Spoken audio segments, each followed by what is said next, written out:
માટે જીવે જતો કરું. તું તો જબ્બર જીદે ચડી હું વાટ મજૂર્યા કરું. હવે કેતી હોય તો તારા માટે જીવે જતો કરું. તારું બે વેણનું કથન અમે ગીતા ગણી લીધું. તારો મઢ તારું બેહણું અમે ગોકુળ ગણી લીધું.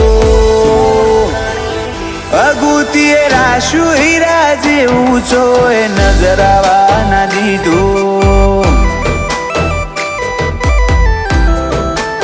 ઓ દંતાલી રંજિયાનું હગુ શિકોતર નજરાવા ના દીધું.